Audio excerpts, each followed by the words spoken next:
기쁘고 평화로운 안식일 아침입니다. 오늘은 봄비가 내립니다. 이제 곧 따뜻한 봄이 오면 또 농부들이 일을 할 계절이 되겠죠. 오늘 하나님의 말씀은 신약 성경 마태복음 13장 마태복음 13장 8절에 있는 말씀이요. 마태복음 13장 8절 말씀 제가 읽겠습니다. 들어는 좋은 땅에 떨어지매 혹 100배, 혹 60배, 혹 30배 결실을 하였느니라.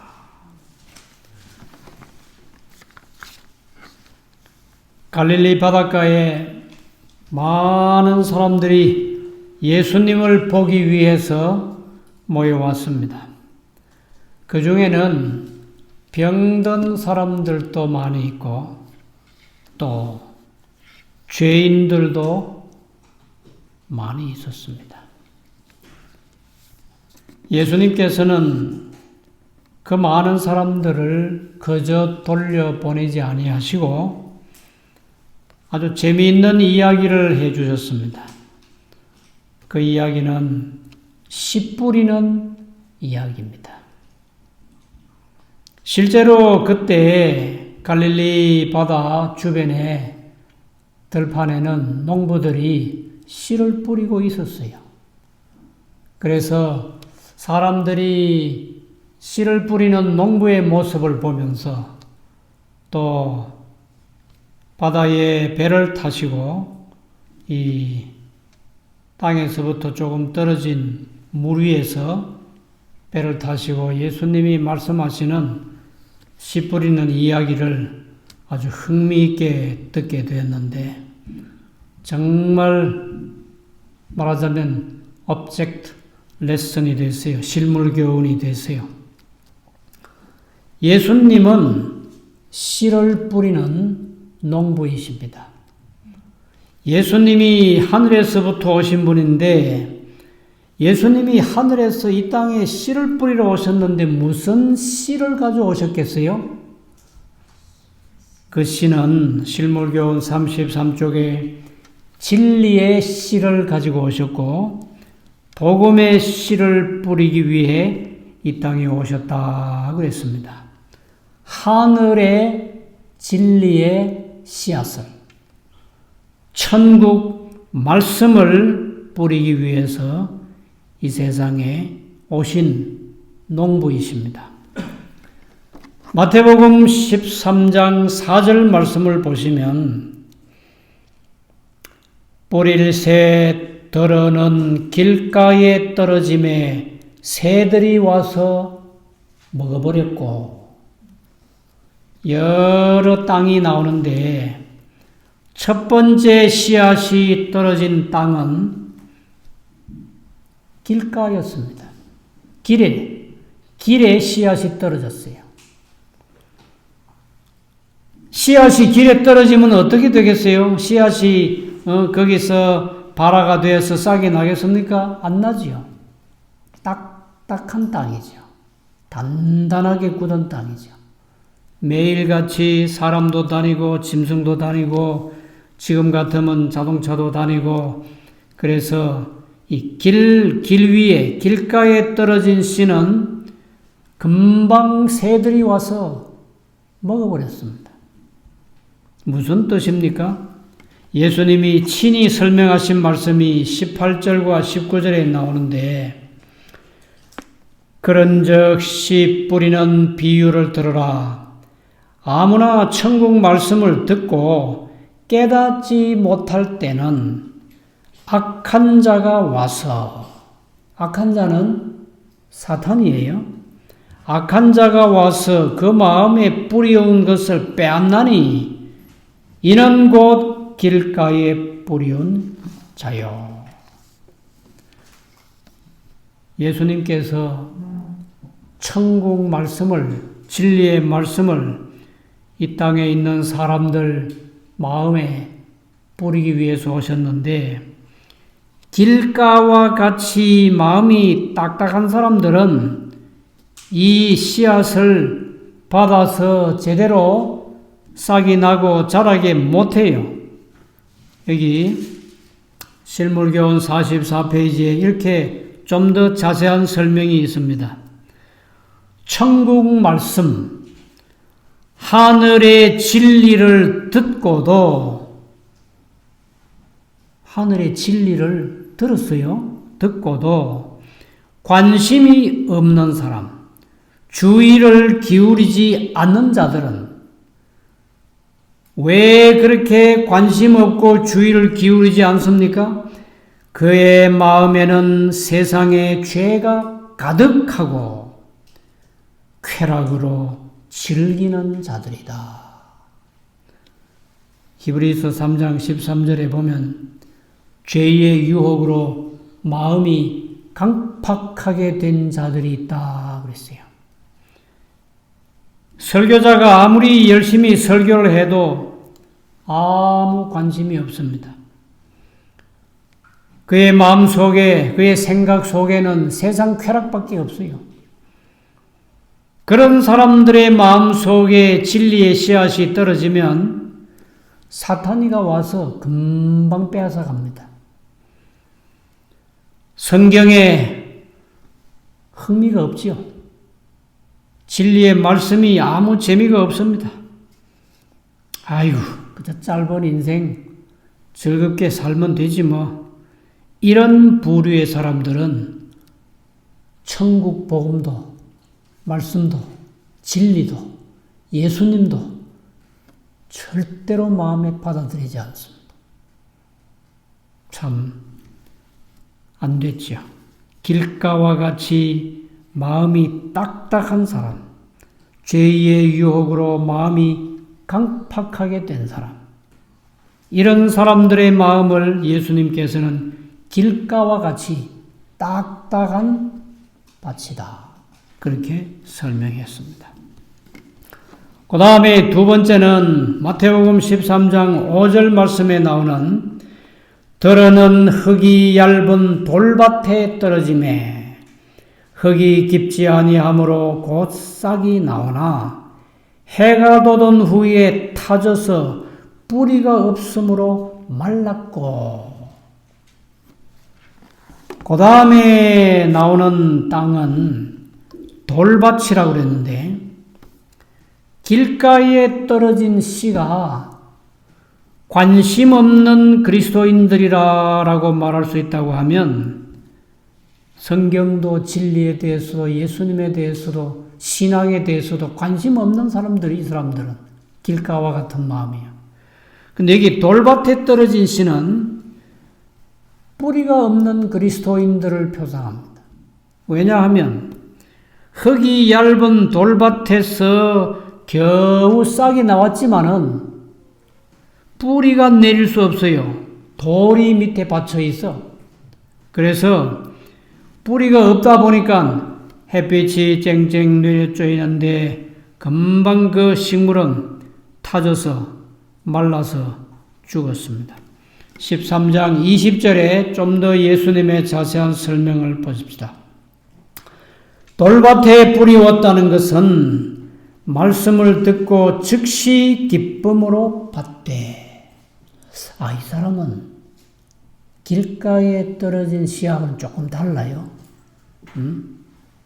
길가에 떨어진 씨는 새가 와서 금방 먹고 가버렸는데 이 돌밭에 이 떨어진 이 씨는 기쁨으로 받아들입니다. 그죠? 기쁨으로 받되 그 속에 뿌리가 없어 잠시 견디다가 말씀을 인하여 환난이나 핍박이 일어나는 때에는 곧 넘어지는 자요. 10년, 20년 혹은 50년, 60년 평생에 하나님을 잘 믿고 사는 사람들을 보면요, 뿌리가 깊어요.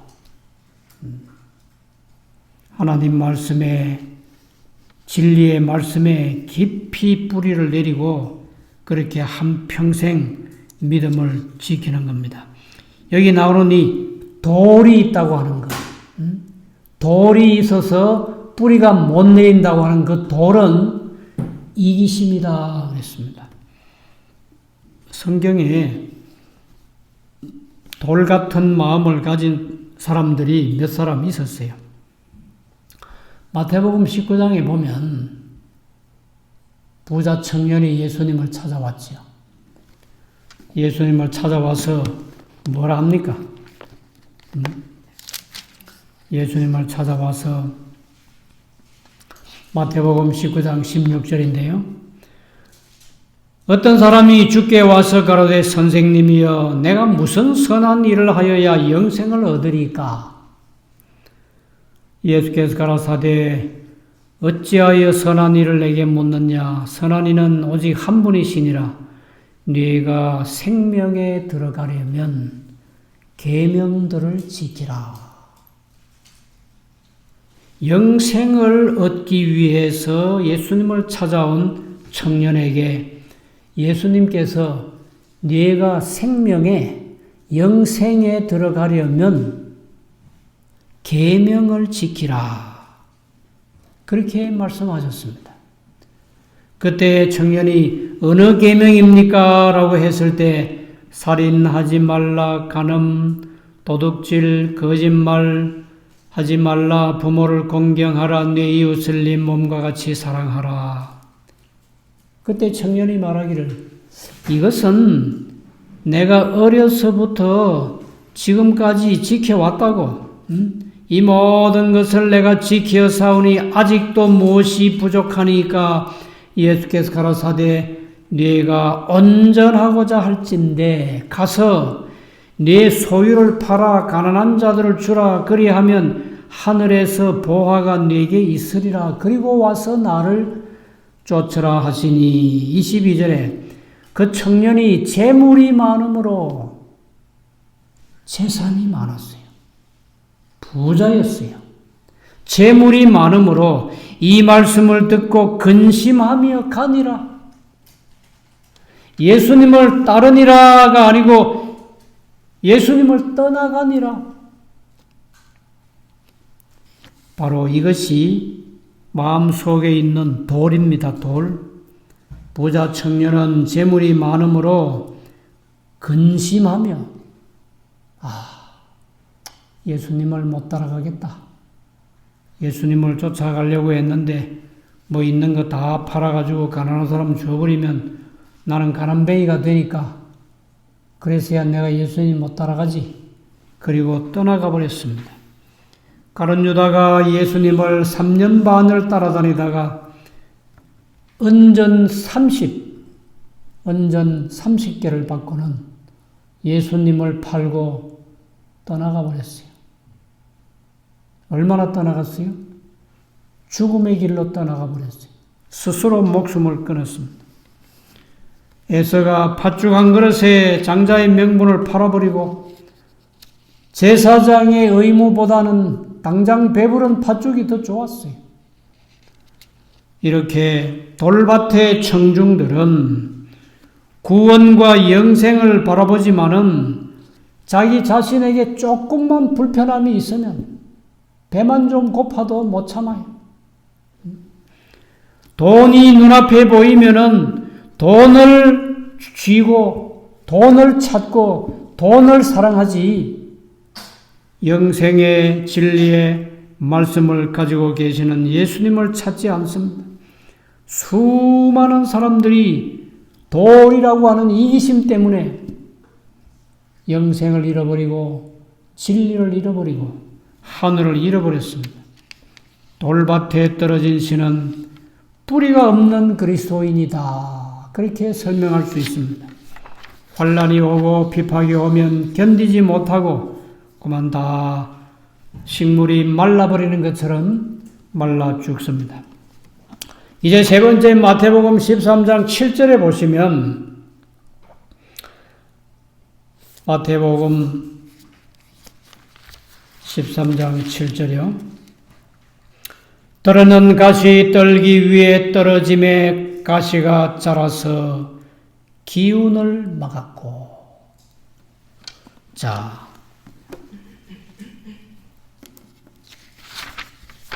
길가에 떨어진 씨는 관심 없는 그리스도인이고, 돌밭에 떨어진 씨는 뿌리가 없는 그리스도인이고, 가시떨기에 뿌려진 씨는 한마디로 설명하자면 열매 없는 그리스도인들입니다.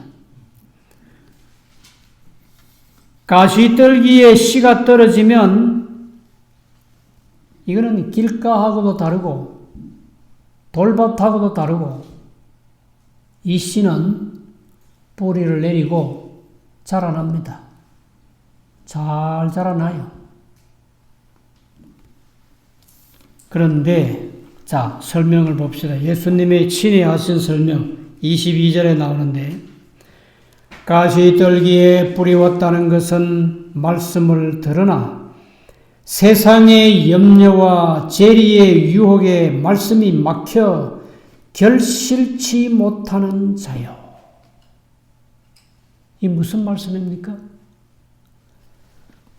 싹이 나고 또 그 식물은 자라나고 잎도 피고 키도 크고 하지만은 결국에 가서는 열매는 없습니다.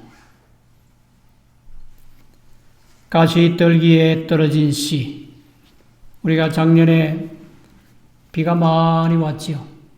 52일 동안 비가 왔다 합니다. 들깨밭이, 들깨는 보이지 않고 잡초들만 무성하게 됐어요. 강낭콩 종류의 하나인 야구비 콩도, 야구비 콩은 보이지 않고 잡초만 무성해졌어요. 그래서 아무것도 건질 수 없었습니다. 잡초가 무성하면 가시덤불같이 식물을 다 뒤덮어가지고 열매가 없어요. 결실치 못해요. 왜 이런 그리스도인들이 교회 안에 있는가? 왜 이런 그리스도인들이 교회 안에 있어요? 가시덤불은 세상의 염려, 재리의 유혹이다. 그렇게 설명했습니다. 실물교훈 51페이지에 보면요. 부자는 재물을 잃어버릴 염려와 걱정으로 가득하다. 부자는 돈이 많잖아요. 재산이 많잖아요. 그래서 재산을 잃어버리면 어떻게 할까? 요즘 강남의 부자들은 아파트 값이 너무 많이 공시지가가 올라가지고 세금 낼 걱정이 태산 같을 겁니다. 물론 세금을 염려하지 않는 큰 부자들도 있겠지만은 어쩌다가 평생에 그 강남의 집 한 채를 가지고 서초동에 집 한 채를 가졌는데 그것이 공시지가가 너무 올라서 나이는 늙고 수입은 없고 수천만 원씩 1년에 세금을 감당하려고 하면 정말 근심이 많겠지요. 이런 세상에 근심과 걱정이 가득해가지고 천국의 말씀이, 진리의 씨가 그의 마음 가운데서 자라날 수가 없어요. 열매가 없어요. 실물교훈 52페이지에 보시면 품성의 열매를 맺으려면 성경을 읽어야 되고 기도 드려야 되고 예배 드려야 되고 안식일 준수도 해야 되고 우리가 영적인 생활을 할 게 많은데 세상 염려와 근심 걱정으로 시간이 없어요. 하나님의 말씀 볼 수 있는 시간도 없고 조용히 앉아서 기도할 수 있는 시간도 없고 그저 5분 10분이면 될 수 있는 아침 저녁 가족 예배 드릴 시간도 없고 그저 하루 종일 낮에는 동분서주 하다가 밤늦게 집에 돌아와서 지쳐서 그냥 잠자기 바쁘고 재물을 많이 가진 사람들은 이와 같은 분주한 생활을 하면서 거기 언제 성경 보고 언제 기도하고 언제 품성 변화를 위해서 진리의 말씀을 상고하겠어요. 신물교원 52페이지 계속 보면 성령의 음성을 들을 시간도 없다. 성령의 음성을 어떻게 듣습니까? 아침에 일어나서 말씀을 보고 기도하고 잠시라도 명상의 시간을 가지고 하루의 일을 하나님께 맡기면서 하나님께 물어야 되잖아요. 오늘 이런 일을 해야 되는데 하나님 어떻게 하면 좋습니까? 하고 물을 때에 하나님께서 성령으로 그 음성을 들려주시는데 이렇게 조용히 앉아서 명상할 시간이 없단 말이에요. 그러니까 아침에 하나님의 말씀을 보고 성령의 음성을 들어야 되는데 하나님의 말씀도 보지 못하고 성령의 세미한 음성도 듣지 못하고 그런데 또 한 말씀이 있어요. 재물. 돈과 재물. 재물은 사람의 마음을 호리고 기만하는 힘이 있다. 무슨 힘이 있다? 사람의 마음을 호리고 속인다 그 말이죠. 사로잡아 버린다. 재물은 사람의 마음을 사로잡고 사람의 마음을 속이고 기만하는 힘이 있대요. 그 힘은 아무 소용없는 힘입니다. 열매를 맺지 못하게 하는 힘이 돼요. 우리가 아침에 일어나서 하나님의 말씀 보고 기도하고 성령의 음성을 들으면 그것은 사람의 마음을 변화시키는 열매를 맺게 하는 힘이 있는 반면에 돈을 사랑하는 마음, 발람같이 뇌물이나 주면은 정신없이 쫓아가고 따라가는 사람, 은 30개만 주면은 예수님도 팔아먹는 가룟 유다 같은 사람,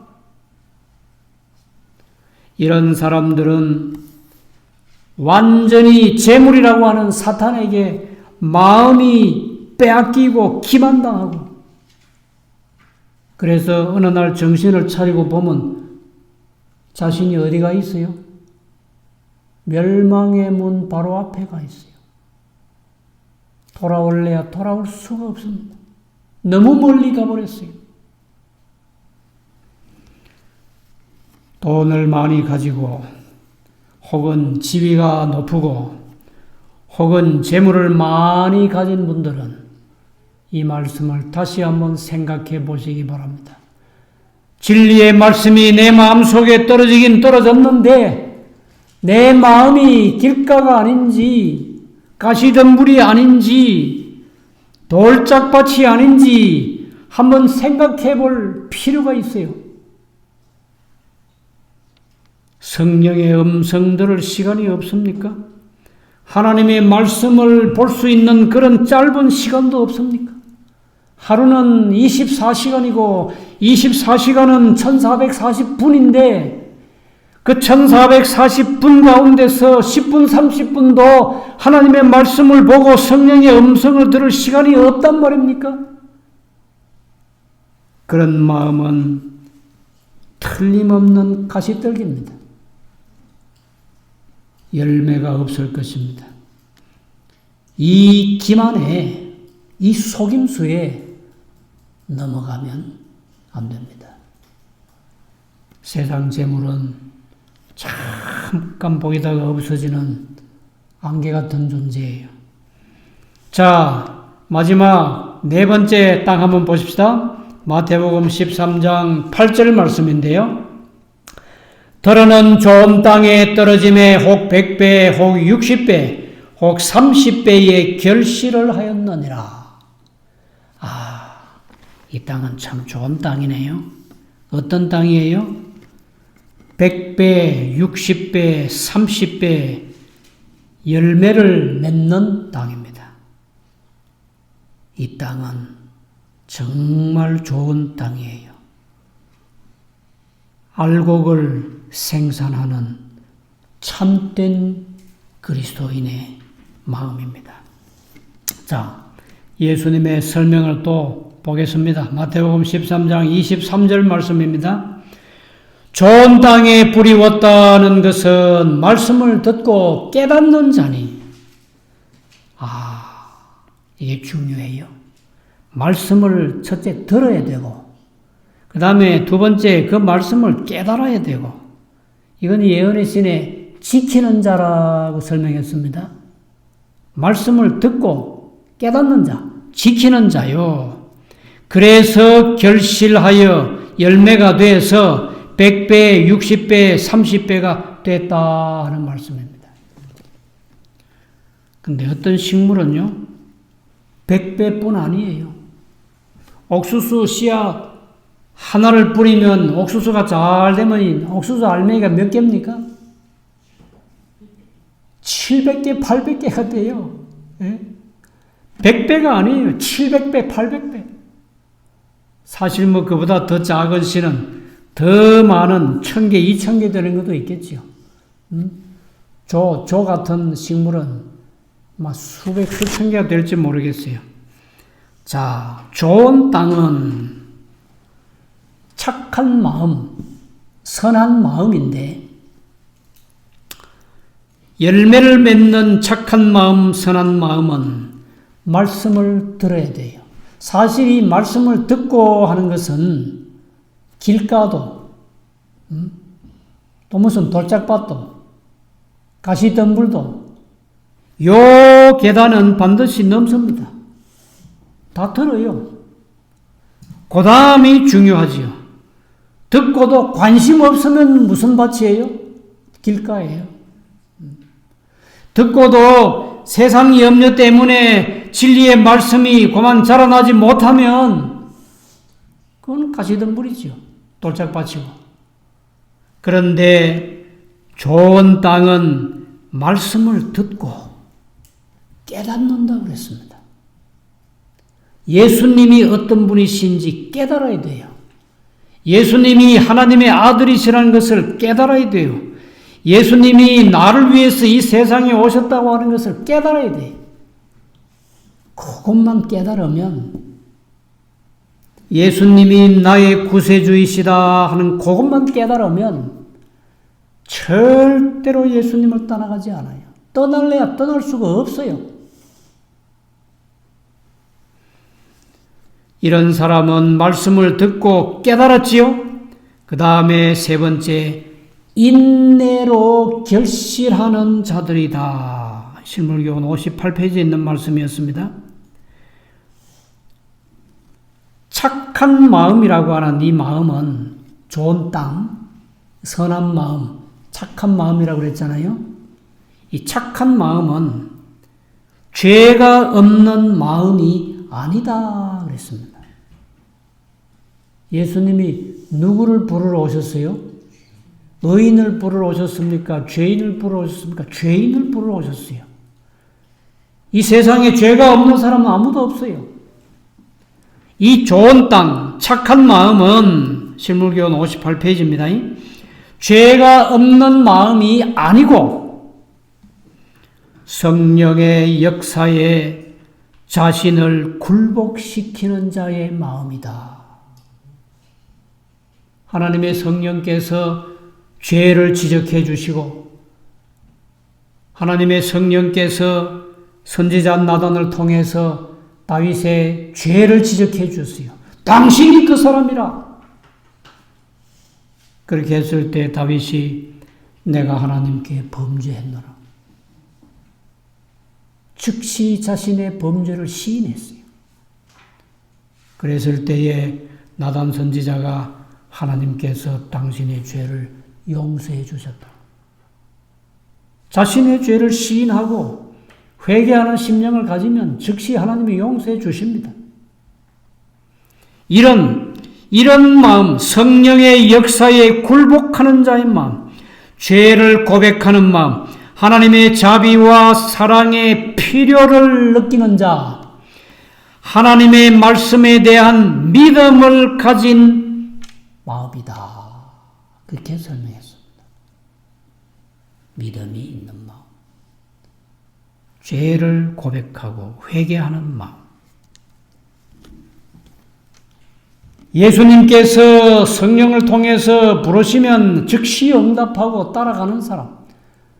예수님이 이 세상에 오셔서 갈릴리 호숫가를 지나가시다가 고기잡이 하는 요한과 안드레, 베드로, 야고보를 부르셨지요. 나를 따라오라. 그리하면 내가 너희로 사람을 낚는 어부가 되게 하겠다라고 말씀하실 때 예수님께서 이렇게 넥타이를 메고 양복을 입으시고 번쩍번쩍하는 구두를 신으시고 정말 멋있는 모습으로 따라오라 했겠습니까? 예수님의 모습은 나사렛의 목수 시절에 입었던 그 옷을 입으시고 그대로 요단강에 가서 침례 요한에게 침례를 받으시고 성령에 이끌리시어 광야에 가서 40일 동안 금식을 하시고 금식을 하시니 그 다음 누가 찾아왔지요? 마귀가 찾아와서 끔찍한 시험을 3번이나 하고 그리고 예수님이 돌아오셨을 때에 예수님이 누군지 제대로 알아보지 못할 정도로 얼굴이 수척해 있었다고 그랬습니다. 많이 말라 있었어요. 예수님의 어머니 마리아가 예수님을 만나봤을 때 참 마음이 안타까웠어요. 사랑하는 아들이 어찌 저렇게 말라서 돌아왔을까? 그런 모습으로 갈릴리 호수를 지나가시다가 베드로를 부르시고 요한을 부르시고 야고보를 부르셨을 때에 그들은 예수님의 외모를 보지 않고 그 말씀에 이끌려서 배와 그물을 버리고 즉시 따라갔다고 그랬어요. 예수님이 세관에 앉아있는 마태를 부르셨습니다. 나를 따라오라고. 한창 돈을 세고 있었을 건데 세리니까. 그런데 세리 마태는 그 돈 테이블을 다 버리고 그 길로 예수님을 따라가서 예수님의 제자가 됐어요. 이런 마음, 예수님의 부르심에 즉시 응답하고 순종하는 이런 마음, 이것이 좋은 땅이에요. 그들이 죄가 없었습니까? 죄가 있었습니다. 그렇지만은 그들은 용서하시는 예수님을 따라가기를 주저하지 않았어요. 사도 바울은 그리스도교를 몹시 박해했던 사람입니다. 그런데 다메섹으로 가는 길에서 예수님을 한 번 딱 만나본 다음에 그는 예수님의 사도가 됐습니다. 그렇게 박해했던 사람이 예수님을 만나고 예수님의 음성을 듣고 그리고 예수님이 이 세상에 오신 구세주라고 하는 것을 깨닫고 난 다음에는 다시는 뒤로 돌아서지 않았어요. 목이 잘려서 순교할 때까지 예수님을 증거하다가 세상을 떠나게 됐죠. 이런 마음, 사도행전 10장에 보면 고넬료라고 하는 사람이 나옵니다. 이 사람은 유대인이 아니에요. 이 사람은 아마 이탈리아 부대 백부장이라고 했으니까 외국 사람인 것 같아요. 근데 이 사람이 하나님을 찾고 열심히 유대 나라의 백성들이 섬기는 하나님을 섬겼는데 한 번은 천사가 왔어요.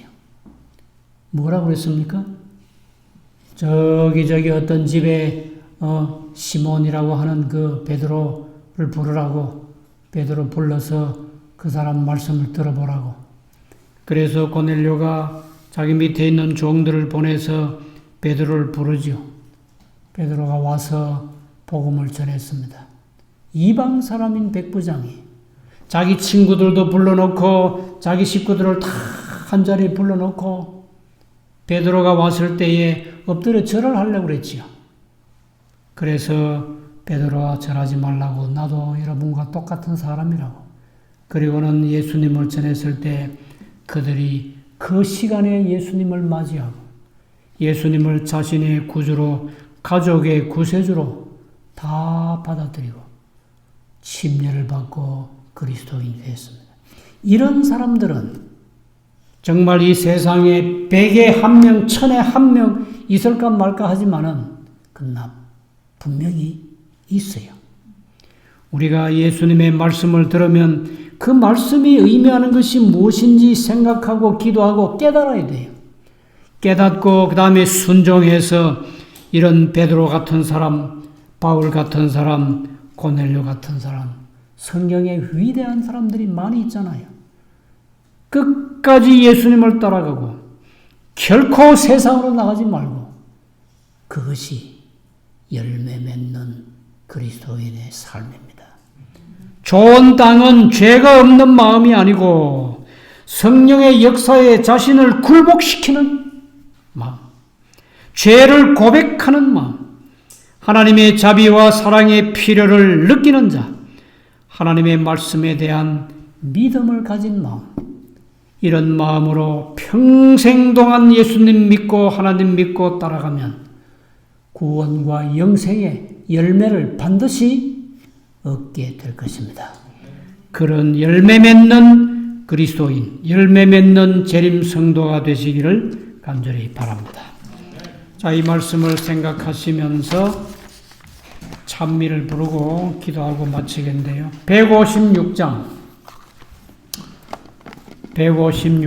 주가 후일에 모든 사람 모아 그 앞에 세우고 알곡은 곳간에 모아넣고 죽정인 불에 태우리니 156장입니다.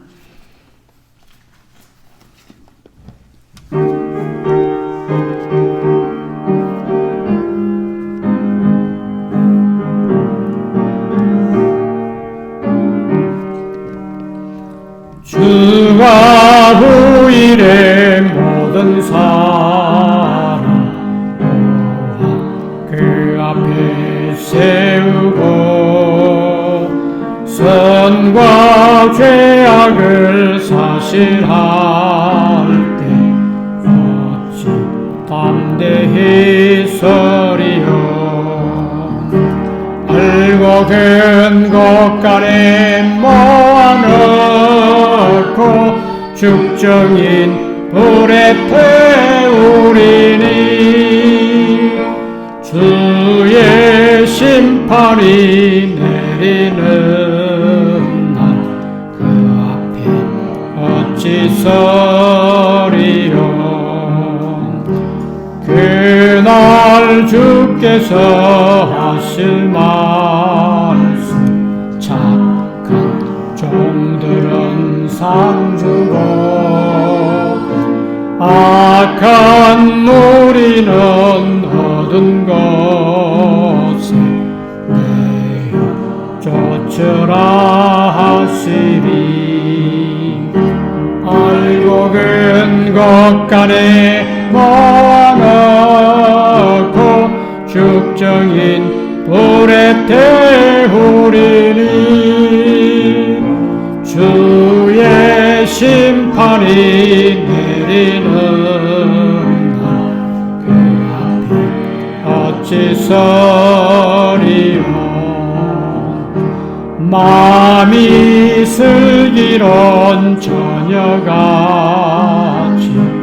모든 성도여 깨어서 등불 켜들고 기다리면 우주 반가이 맞으리.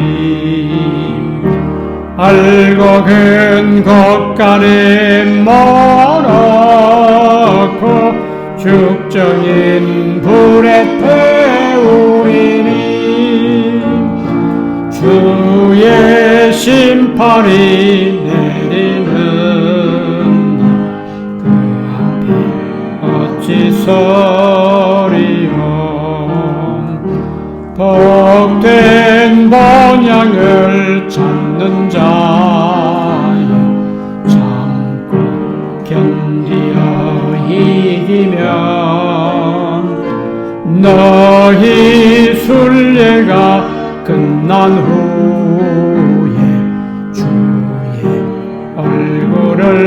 베어리 알고 근거 간에 모아놓고 죽정인 불에 태우리니 주의 심판이 내리는 날 그 앞에 어찌 서리요.